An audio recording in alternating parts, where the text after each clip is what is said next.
Hey guys, this is chapter 13 of The Science of Getting Rich. I will read the text and then have some commentary at the end. Chapter 13, Getting into the Right Business. Success in any particular business depends for one thing upon your possessing in a well-developed state the faculties required in that business. Without good musical faculty, no one can succeed as a teacher of music. Without well-developed mechanical faculties, no one can achieve great success in any of the mechanical trades. Without tact and the commercial faculties, no one can succeed in mercantile pursuits. But to possess in a well-developed state the faculties required in your particular vocation does not ensure getting rich. There are musicians who have remarkable talent and who yet remain poor. There are blacksmiths, carpenters, and so on who have excellent mechanical ability, but who do not get rich. And there are merchants with good faculties for dealing with men who nevertheless fail. The different faculties are tools. It is essential to have good tools, but it is also essential that the tools should be used in the right way. One man can take a sharp saw, a square, a good plane, and so on, and build a handsome article of furniture. Another man can take the same tools and set to work to duplicate the article, but his production will be a botch. He does not know how to use good tools in a successful way. The various faculties of your mind are the tools with which you must do the work which is to make you rich. It will be easier for you to succeed if you get into a business for which you are well equipped with mental tools.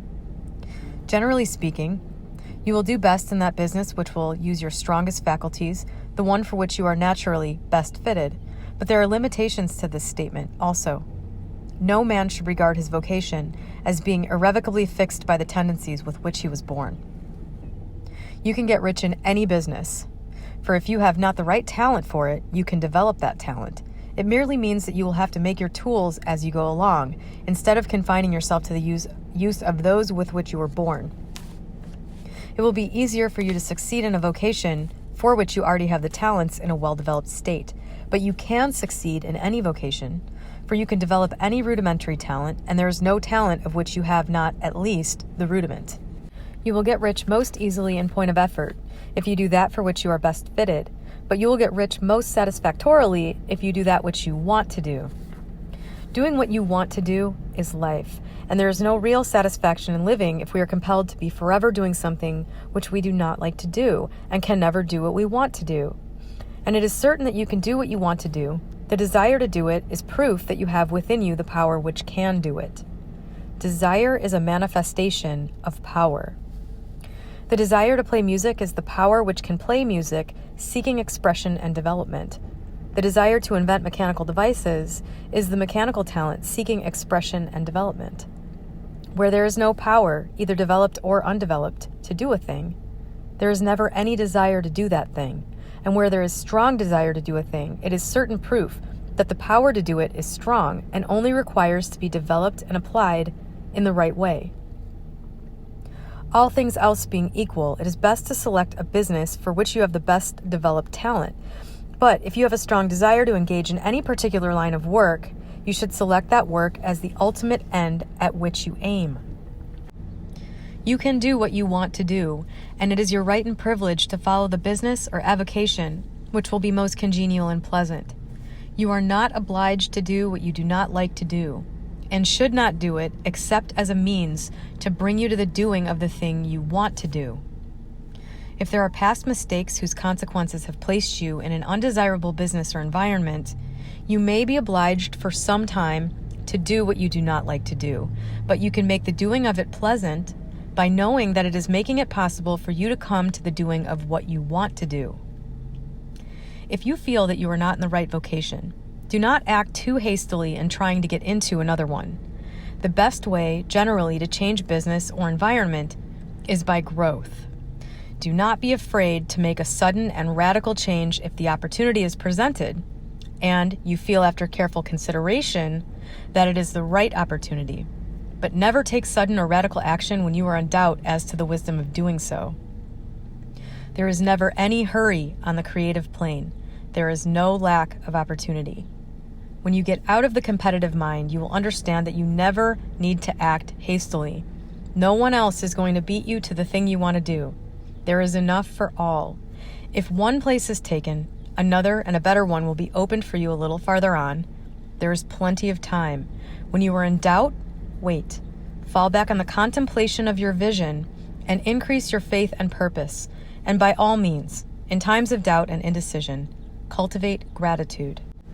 A day or two spent in contemplating the vision of what you want and in earnest thanksgiving that you are getting it will bring your mind into such close relationship with the Supreme that you will make no mistake when you do act. There is a mind which knows all there is to know, and you can come into close unity with this mind by faith and the purpose to advance in life, if you have deep gratitude. Mistakes come from acting hastily, or from acting in fear or doubt, or in forgetfulness of the right motive, which is more life to all and less to none. As you go on in the certain way, opportunities will come to you in increasing number, and you will need to be very steady in your faith and purpose, and to keep in close touch with the All-Mind by reverent gratitude. Do all that you can do in a perfect manner every day, but do it without haste, worry, or fear. Go as fast as you can, but never hurry. Remember that in the moment you begin to hurry, you cease to be a creator and become a competitor. You drop back upon the old plane again. Whenever you find yourself hurrying, call a halt. Fix your attention on the mental image of the thing you want and begin to give thanks that you are getting it. The exercise of gratitude will never fail to strengthen your faith and renew your purpose. So that's chapter 13. And when I was reading through this, a story from Neville Goddard came to mind that I've read a lot of Neville Goddard, and it just feels like The Science of Getting Rich fills in all of these gaps, these little missing things, these little questions that are left unanswered directly by Neville Goddard, or at least not in not laid out in a straightforward way like Wallace Wattles does here. I'm reminded of this story where Neville recounts a pair, I think it was a husband and wife, who bought a tract of land, some large piece of land that had a big building on it, and they bought the building and the land, and they were doing whatever they do with the real estate. And they had this large piece of land that they really wanted a building on. They wanted to build an apartment building. And so the story essentially just leads you through all of the times where they refused to lift a finger. They essentially imagined the building. They imagined being in it. They did everything Neville says about, imagining things, and what Wallace Wattles says about imagining all the details. They spent their leisure time contemplating the details of this building that they wanted. And then opportunities came to them, sort of. They didn't have any money to build this property that they wanted to have. They really had no way of getting it. They had no way really of borrowing it. They just couldn't do it. And so somehow, the way the story plays out is that they are visited by a contractor multiple times. Multiple times they could have acted and tried to make something happen, and his offer just kind of kept getting better and better. He offered to do it for a certain amount or something. They just said no. They didn't have the money. They said, no, we're not going to lift a finger. And eventually the whole thing was financed for them, and they basically didn't have to lift a finger. And this whole building gets built, and then at the end they're basically in it, and they didn't have to do anything. But what I always thought was funny about this, people point to that story sometimes as evidence that you don't have to lift a finger, which, there's a story where nobody lifted a finger. But the thing that everybody seems to forget about that story is that these people were already in the position to do that. They were already real estate developers. They already owned a property. They were already in the right business, essentially. So like when Wallace Wattles is talking in the first couple chapters about, being in the right business that you're already suited to and everything, and being in the right vocation. And I thought of that story because I've just always thought that's funny. It's like, well, they didn't have to lift a finger in this instance, but it wasn't like they were living on the street in a refrigerator box and they just dreamed up this building existing. They were already in the position to make it happen. They were already there. They were ready to receive it. They just didn't have the money, the finances to do it. They already knew how to run a business like that. They already were in that field. Basically, the one thing missing was the way to get this thing. They had already done all the prep work. They were already right in the right position. And that is something that, I'm not sure. It's been a little bit since I've read Neville now. I'm not sure if he really talks about that. It wasn't my impression that he did.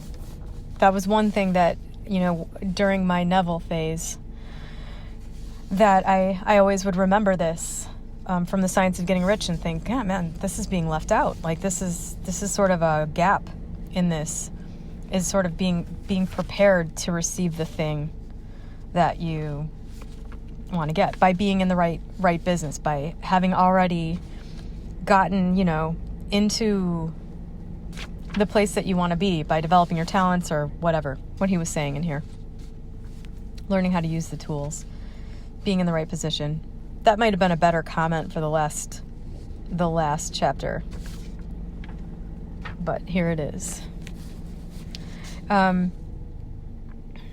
He says, "You are not obliged to do what you don't like to do, and should not do it except as a means to bring you to the doing of the things you want to do."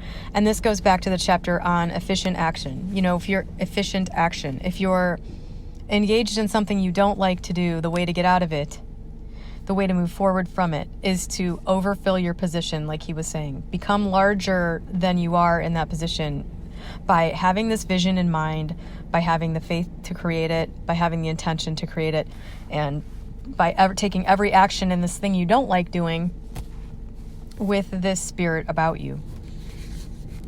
He says, "Do not be afraid to make a sudden and radical change if the opportunity is presented and you feel after careful consideration that it is the right opportunity. You will know in your gut. You will know in your gut. You will know whether or not the feeling that you have in your body, you can learn easily, I think, to discern whether that is a gut feeling telling you to go for it or a nervous feeling telling you to not go for it. It's a sensation, and that's what he's talking about. You'll know. What does he say? A day or two spent in contemplating the vision of what you want and earnest thanksgiving that you are getting it will bring your mind into such close relationship with the Supreme that you'll make no mistake when you act. This way of being, doing everything with this spirit, go as fast as you can but never hurry. This is just a really peaceful way to live, and when you get into this creator mind instead of this competitive mind, a whole range of, I want to say feelings, but it's more like body sensation reactions to things that are happening disappear. They become a way of knowing what's going on. If you have any of these feelings, you will instantly know you're doing the wrong thing. And you'll instantly know you're doing the right thing, because you'll just have this feeling in your body that you are. And I think that's what he's referencing here. In saying that when you're in touch with the creator, when you're basically co-creating with the creator, you'll know it. You'll know what actions to take. And the sure sign will always be there in the form of a gut feeling, for lack of a better way of putting it. So that is all I have to say about chapter 13. I'll be back shortly with chapter 14.